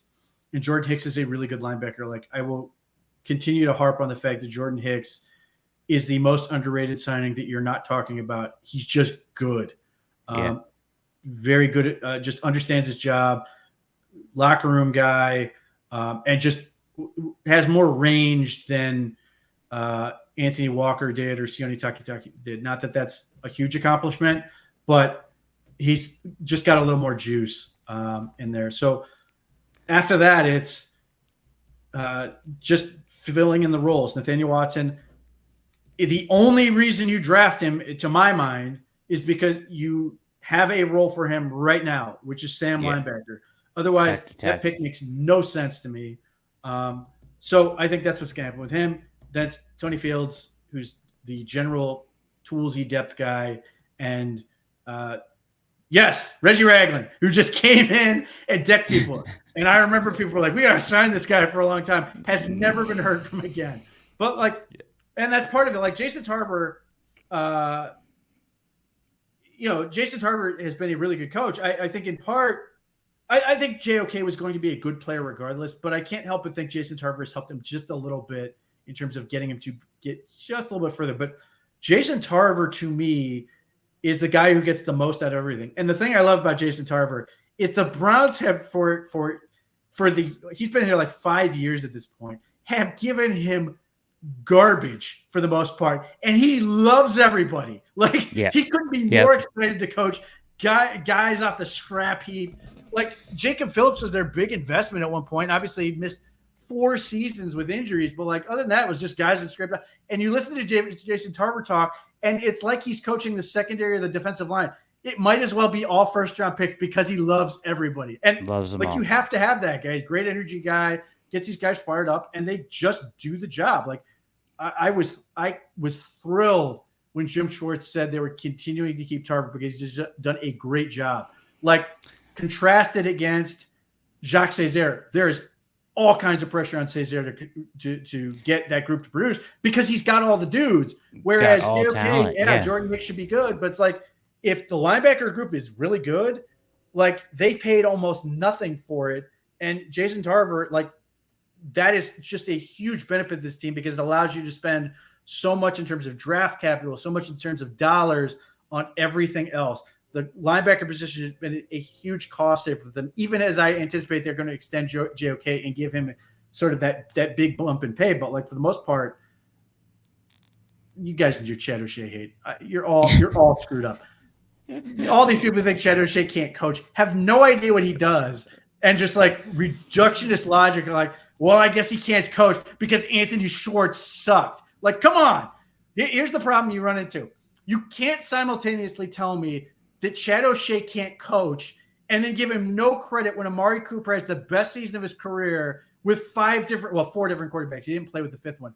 He had a 100-yard game with 3 of them. Had the best game of his career with Joe Flacco. Like, let's be fair. He's getting these guys to produce. He's getting production out of the guys he's supposed to. Like, for the same reason I'm talking about Jacques Césaire, the same reason that Ben Bloom is not here. Yeah, Myles Garrett won Defensive Player of the Year, but the rest of the defensive line didn't play nearly as well as they were hoping they would. The expectation that he's good. So in terms of Chad O'Shea, you're sitting there going, okay, the Browns have not drafted a receiver well, though I do think Cedric Tillman's going to be a dude. I think Jamari Thrash could be a nice player too. But you have to at least be like, the guys they've acquired that they need to be good are good. Now he's got to do the same thing with Jerry Jeudy, but that's going to be an interesting test case. Is Jerry Jeudy going to be better? Elijah Moore coming off a career high in yardage. I think Chad O'Shea is over-criticized. And even as I say that, I will admit I don't know enough about what he does, but I just find this the logic of, well, all this stuff has happened and Chad O'Shea just happens to be there, so he must suck, is just, it doesn't work for me. So I think that, it's Casey here. So I think, and I've heard him make this argument before, so I will just say that I think that he's just saying, like, of all the rookie receivers, maybe we just wanted to see a little more development from some of them. DPJ was good as a rookie. He was. He caught what? DPJ was good. He was a paltry amount of footballs, but had all the big plays. Like, it's hard to know enough. But like, it is. The other part of this is, which one of those guys has gone elsewhere and done well? It's a great point. Now, again, and that's the other part. That some people go, well, Andrew Berry can't draft receivers. I would just point out it's really difficult, especially when you don't go up and spend the big picks. Even there's just an inherent volatility. But again, Cedric Tillman, I think, would be a dude. I think Jamari Thrash could be very interesting as well. It just comes down to doing it over and over again. There's one team in the NFL. There is one team in the NFL that drafts receivers well. Do you know who that team is? It is not the Pittsburgh Steelers. I pulled out the receipts on that one. They are just as bad as everybody else. Who does draft receivers really well? The Vikings? That is it. The Minnesota Vikings are unbelievable at drafting receivers. All they do is pick studs and Hall of Famers.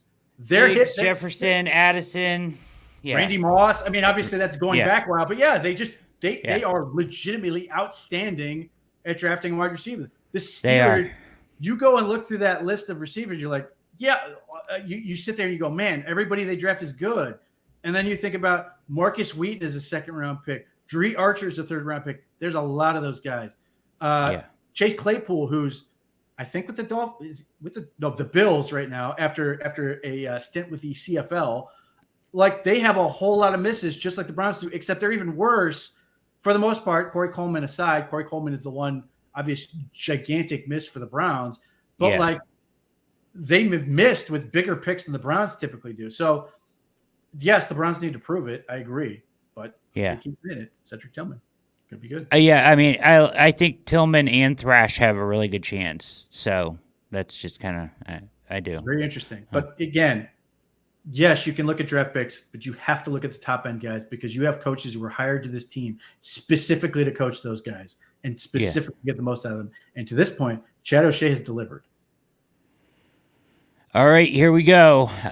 Finishing rush projection. We want to get to this last video. Quarterbacks now. Denzel Ward, Martin Emerson, Greg Newsome. We know they're all going to make the roster. Yeah, this is where he loses Cam Mitchell out of Northwestern is shaping up to be the first cornerback off the bench. I'm going to go with 5 corners, and I don't like how small this room is, but I am really running out of space. All right, we don't need to get So all these guys are right. All those guys are locks. And Harden. Not necessarily. I don't have Harden making it right now. But I think it's an absolute lock that the Browns are going to keep 6. Yeah, it's got to be 6, right? Like this is the point I brought. Are you seriously going to keep Giovanni Ricci over the 6th corner on the Cleveland Browns? Right. Because both 6, 7, 8 may get claimed by other teams because the Browns are just that good at it. Like right now I have Khalif Halassi, and that's based That's based entirely on the fact, and I really like Miles Harden. That's based entirely on the fact that Khalif Halassi plays outside corner, and outside corner is more valuable than being able to play in the slot, unless you don't have a slot corner.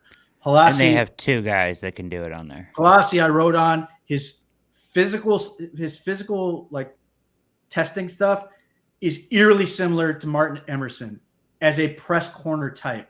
They're not very fast, but they both have exceptional agility and long arms. Now, Martin Emerson is a much bigger, stronger version. That's why he's the 3rd round pick. And that's why Halassi was an undrafted free agent. But when after the Browns played the Chiefs in the preseason, they saw Halassi up close. He got released. The Browns scooped him up, and he never saw the field. But that's the reason I would say keep an eye on him. But yes, it's either going to be him or more likely Miles Harden. But they've also got Dyshawn Gales. They've got a lot of guys that I think are going to end up on other teams. But part of the reason you're going to keep 6 corners is because you never want the CB in Justin Hardy to ever come up. You want him to be a special teams demon and nothing else. So they've got to keep one more guy because they don't want to be in the situation they were last year, even though they got lucky with it, where they had Mike Ford Jr. covering Odell Beckham. And it went for a 60-yard touchdown almost immediately. They don't want to be in that scenario. Justin Hardy is an awful corner. He's phenomenal at special teams. So they're going to keep another dude, and it's going to come down to talent. Is it a lock they keep Hardy? Absolute lock. He's guaranteed. The idea that Tony Brown is going to make this team, Tony Brown might make the practice squad, but Justin Hardy is a dude on special teams. Like, he's an impact player. They signed him to be that guy. He is that man. He's been a all-pro caliber player at that position. He's going to be a big, big deal for this team. All right. So you think Harden will be able to get through the practice squad? Nobody's going to. I don't know, but of the 2, again, I think if you let Halassi go, he's gone. Harden is more likely. There is one caveat with Harden, and we'll get there in a second. But I really like Harden. It's just a numbers game. Yeah, I like him a lot. That's why I was mentioning it. Yeah, you're right. But I like Halassi too. Brick mouthy corners are right in my wheelhouse. Yeah, absolutely. So I'm gonna. What are we getting? Let's skip ahead here. Where are we at? All right, safety room. Yeah, no. But ultimately. All right, yeah, go ahead. Delpit, Thornhill, they're gonna keep more, right? They're gonna keep at least 5. Yeah. And right now I've got them keeping DeAnthony Bell. Initially it's special teams because he plays a lot. That's how he made the team in the first place. But he was way better as an overhang defender last year than I ever would have guessed. Yeah. He can't do certain things, so don't ask him to. Just let him be aggressive. But when he clicks and goes, he is aggressive and he tackles well. He puts people on the ground. My one caveat to that, and I fully expect it will be DeAnthony Bell, is if the Browns get cute with this, not in a bad way, and say Miles Harden can be a slot safety because he's built like a safety, he hits like a safety. Do the Browns then decide we'll risk it with DeAnthony Bell, putting him on waivers, and keep Miles Harden and classify as even if they can still call him a corner at that point and say we're keeping 7 corners and 4 safeties, but at that point Miles Harden can do some of the things that you would ask a safety to do. And the guy that jumps out to me as a comp for that would be MJ Stewart, who had a phenomenal half season for the Browns, signed with the Houston Texans, and has basically been, anonymous since. But he was really impressive when he was with the Browns for that last half of that season. 2020 had multiple interceptions, in relief of starting corners. Yeah, so like you, I'm a big fan of Harden. Would hate to see him get away. Yeah, and a lot of that comes down to draft capital because, to me, I wouldn't have had a problem taking him in the 4th round or the 5th round. Yeah. And had they done that, you're locked in. That's where this gets weird, is by virtue of being a 7th round pick, it makes it a little bit easier for them to say, hey, we're going to keep Halassi and let him go. But we'll see. Halassi's got to prove it. They put a lot into him last year by keeping him on the roster when they basically had nothing for him to do. He's got to come out and prove it. because if he doesn't, it becomes very easy for Harden. But again, that skill set's valuable. If he can be baby Martin Emerson over there as depth, that's really important, especially if we are looking ahead to a world where the Browns don't have Greg Newsome and they need somebody who can step in as an outside corner in depth. Cameron Mitchell, I will be very curious to see if he cross-trains this offseason or in camp. He did a little bit in the season last year, but if we're reading a lot about Cam Mitchell playing both outside and inside, that to me would give the nod to Harden.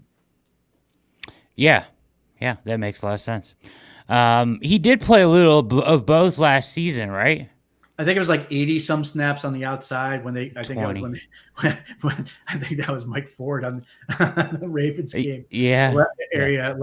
But yeah, I think he had 200 something snaps on the inside before, with the stint on IR. I mean, that is what he was at Northwestern. He was an outside corner that does all the things. So I'll be curious to see if they cross-train him, because he does have that skill set, even though he did a nice job in the slot. That versatility could be very valuable. And Cam Mitchell may dictate who they keep as that extra guy. Yeah, absolutely. All right. Is that it? Is that the end? Kickers? And the 3 specialists. Yeah. So notable. He has Whippler out. What do you think about James Hudson? I mean, out.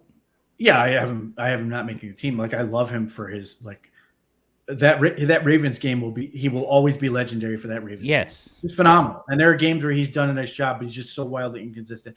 And maybe there's a world where the Browns if the best shot to me for James Hudson is if we start seeing him take guard reps this year. I just don't think he's a good enough tackle.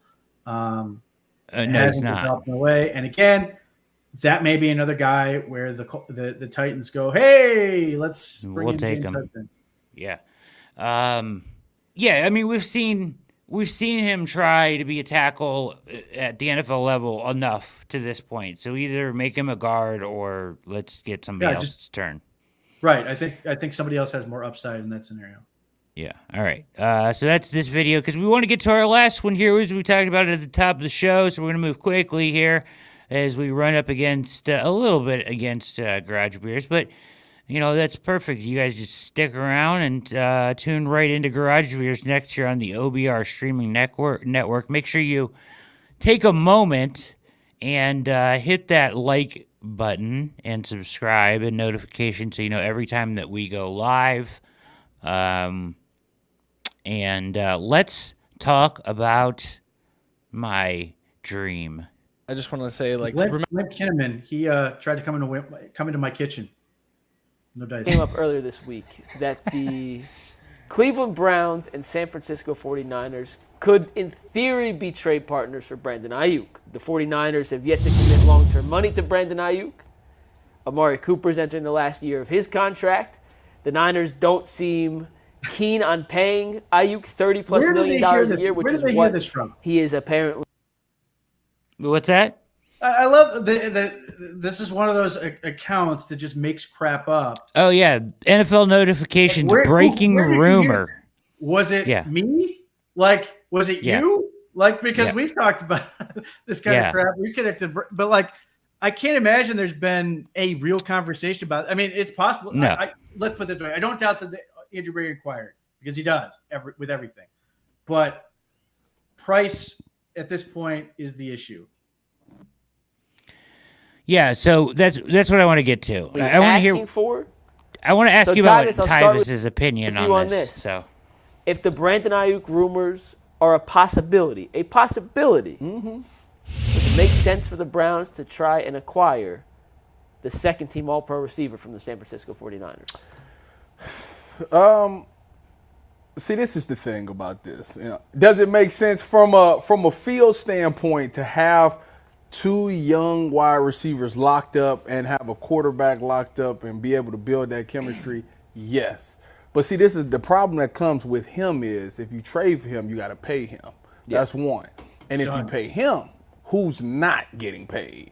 Yep. And are we ready to see specific names that we care about walk? That's essentially what we're going for, because you got to pay your quarterback. You already paid Judy, and now you got to pay another wide receiver top tier money.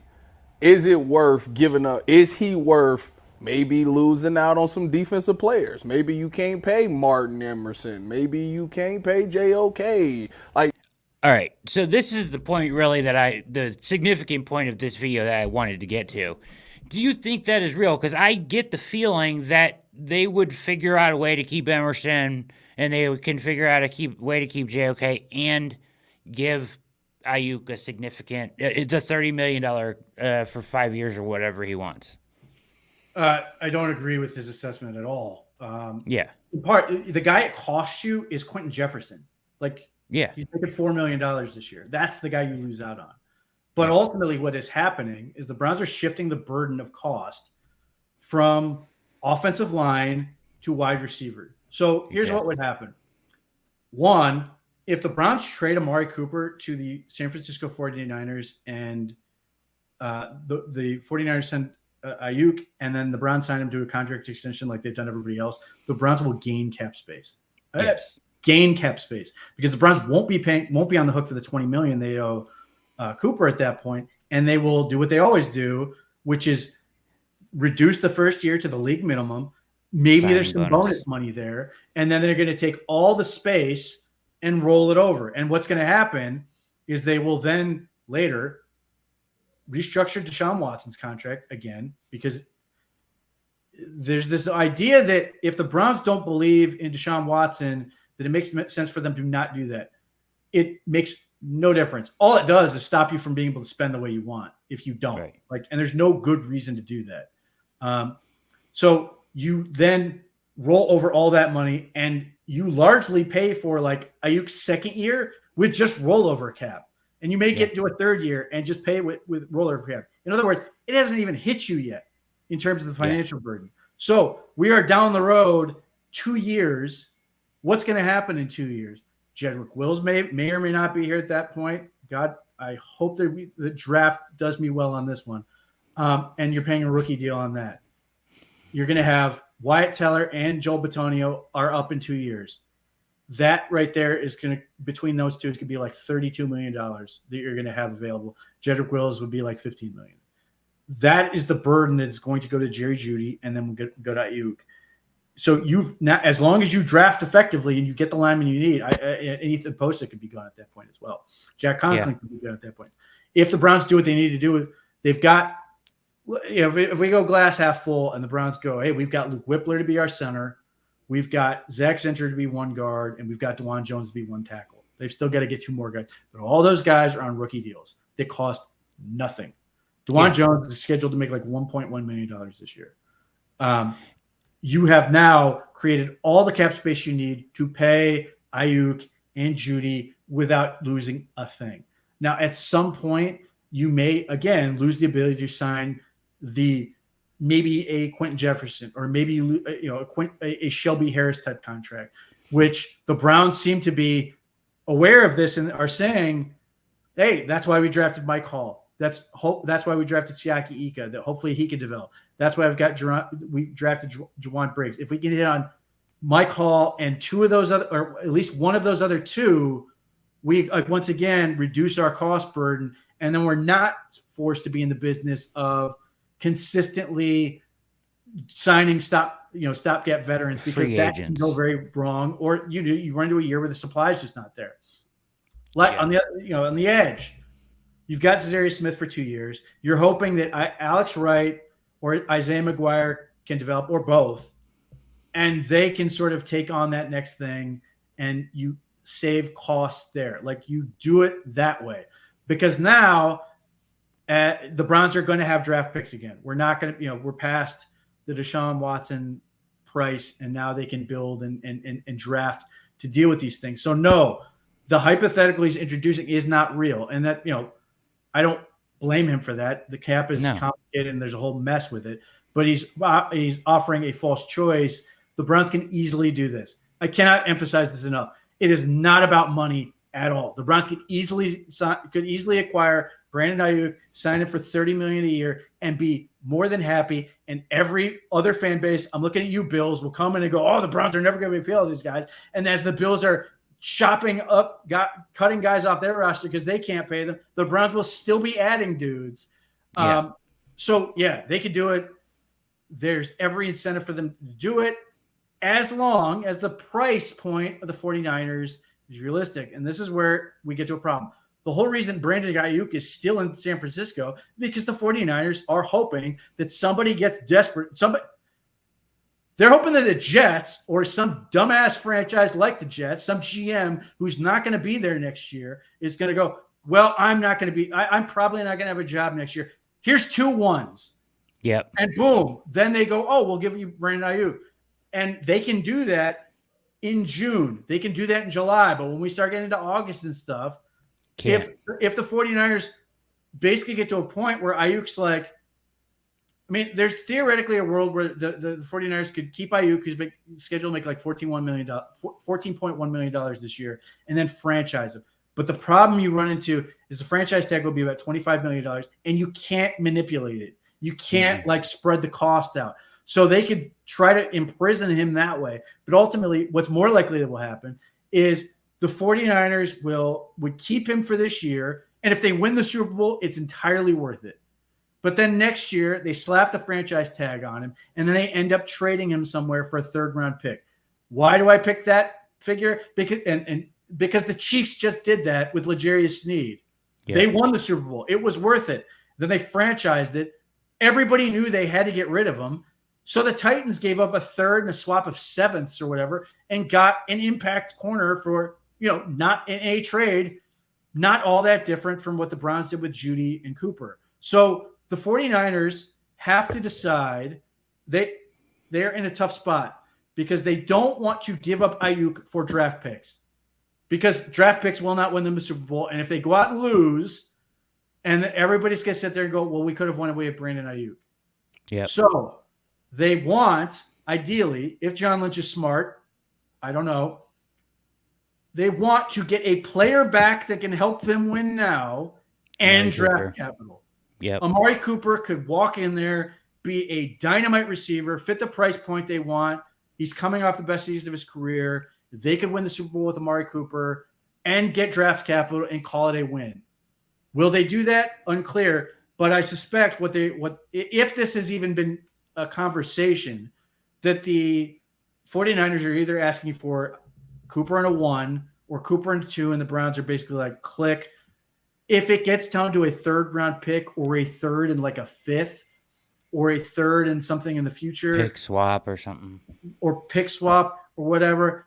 I love Amari Cooper, but his ass is out of here. Like, yes. He's phenomenal. He's the best receiver they've had since Josh Gordon. He's been everything this team would hope for from a receiver. And I'm still taking Aiyuk because Aiyuk is 26. He is Cooper is the ultimate body control receiver.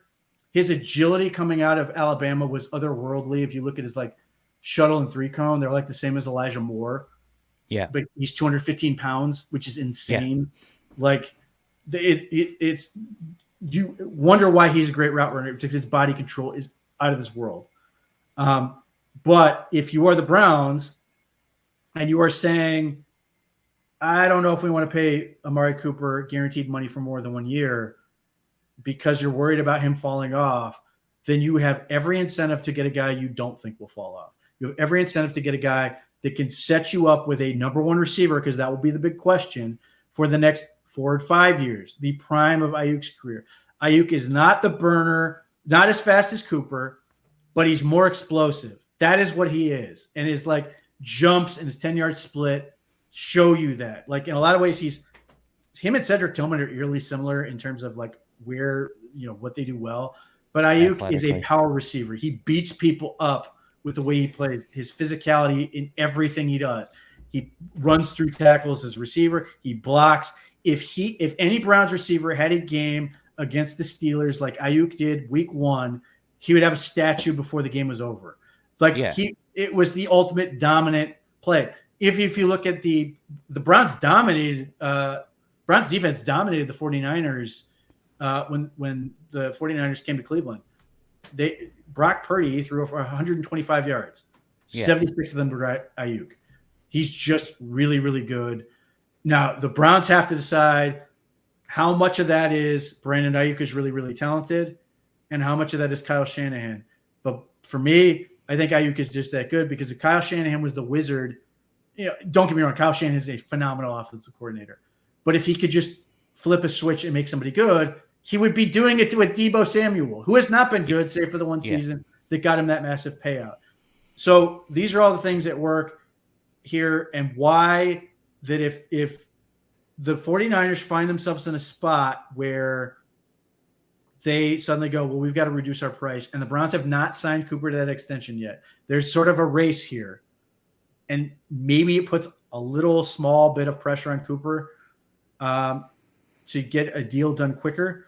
But if they're both not done and the 49ers are like, okay, we'll talk deal because we want to get somebody who can help us and get draft capital, I don't think there's a team that fits with that criteria better than Cleveland.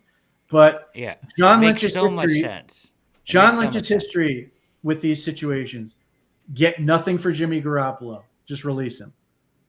You get trying to think who else he's got absolutely nothing. Oh, Eric Armstead got absolutely nothing from him.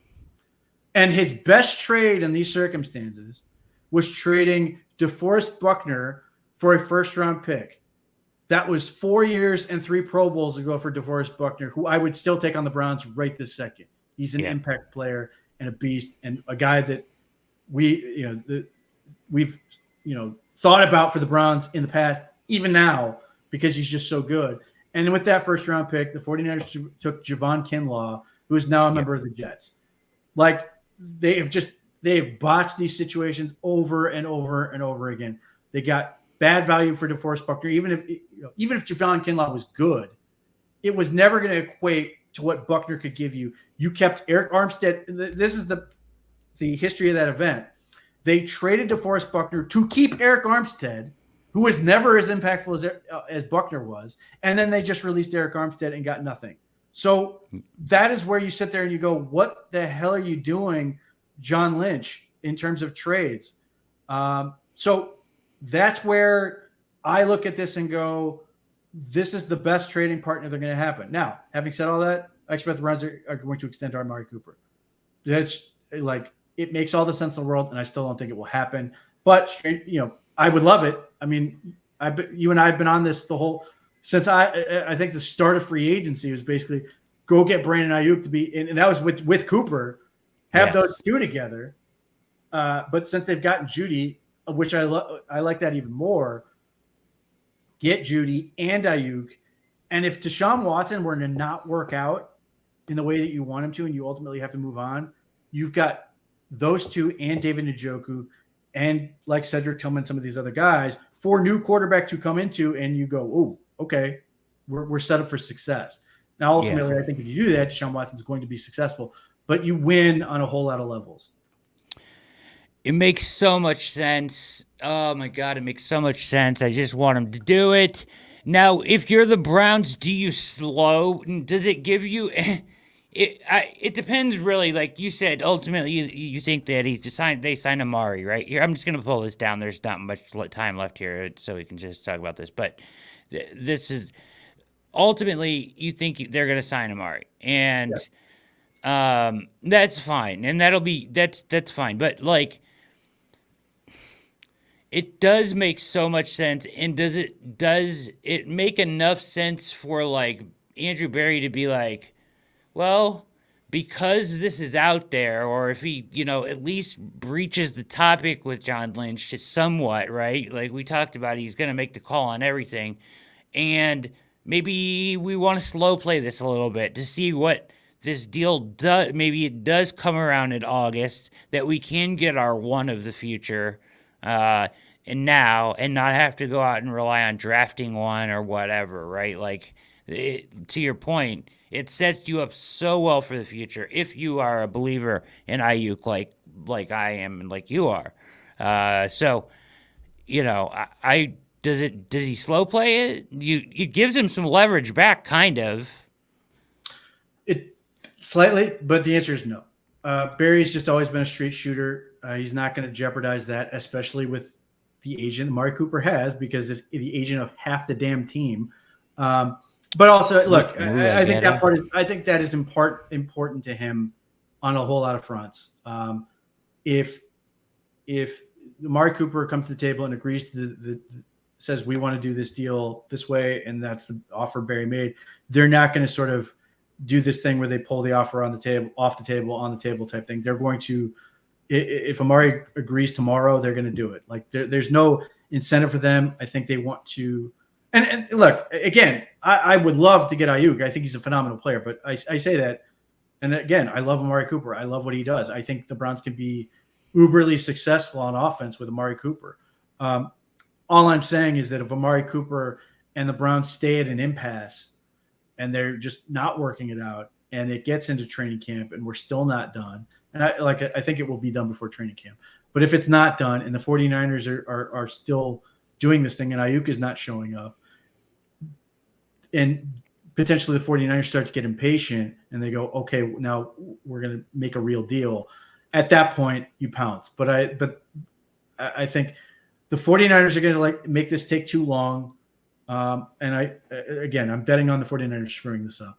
And then two, I think Andrew Berry and Amari Cooper are going to get this done. Barry's still a street shooter. I don't think they want to mess with this in any way that's going to have potential blowback. I don't think they even want to mess with it, even if it might be smart to do it that way. I just don't think they have any interest in it. Yeah. So they're going to negotiate in good faith, basically, is what you're saying. Yeah, I think they always do, and I think I think that's very important to them. And to their credit, I don't think this would be worth it. It might work out great right this second, but I think that reputation. That short-term dub would be a long-term L. I get that. Yeah, I do. To Lynch's side, I don't know what, I get that he's trying to hope that somebody panics or somebody, like you said, I've talked about this in the past, and it's interesting that you said it that way. Like, if you have a lame duck GM or whatever, they can make some damaging decisions if you know what I mean, if you're not careful as an owner or whatever, right? So, does a GM that doesn't feel like or feels like his back's up against the wall makes a crazy decision like that? Yeah, could he pry a one away from somebody? Unlikely, though, right? I think. I think it would be worth it for a first-round pick, but I think they want a first and something, which is I think the 49ers are ultimately pricing it to get no's, hoping one team is stupid enough to say yes. And, there are two teams in New York I could see doing it, but maybe the Raiders are that dumb. But there's always these teams that are willing to do incredibly stupid moves for the short-term payoff of job security. Like I said, I don't think this will work for the 49ers. I think they're going to stick with Aiyuk, win or lose. And again, if they win the Super Bowl, it's all gravy at that point. And they'll do exactly what the Chiefs did, trade him. But then they have to sort of figure this thing out with who's next, if it's Ricky Pearsall, if it's Shawan Jennings, if it's guy not currently on the roster, whatever. But, I think that's ultimately where this is going to end up. Yeah, I just think that, if Lynch could see the big picture enough to say, hey, I can get something and get something close to the equivalent of Aiyuk back, still have that player to help us compete this year, it would make a lot of sense on that. Yeah, I just think hey, John Lynch, would you like to do well on one trade? Yeah. I mean, all your trades suck, all of them. I mean, even Christian McCaffrey's sketchy. I know it's worked out so far, but there's a lot to give up for him. You traded the 3 first-round picks for a quarterback, Trey Lance. They've done a lot of just horrendous trading, and to their credit, they're still phenomenal. I mean, they're in tremendous shape as a team, but that's in spite of their trades. All right, folks, that's the React tonight. We are gonna get out of here. Make sure you stay where you're at here on the OBR streaming network and stick around for Garage Beers up next. Any parting words for our listeners here, Pete? Oh, just stick around for Garage Beers and keep reading the OBR. I don't know of anything else that's terribly pertinent right this moment. Yeah, I would say same. And appreciate you all listening, watching. Make sure you hit like and subscribe on your way out. Keep it locked to the OBR.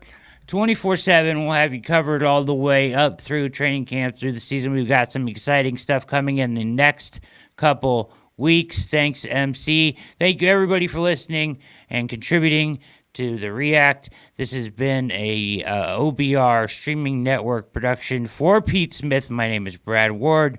We are out of here.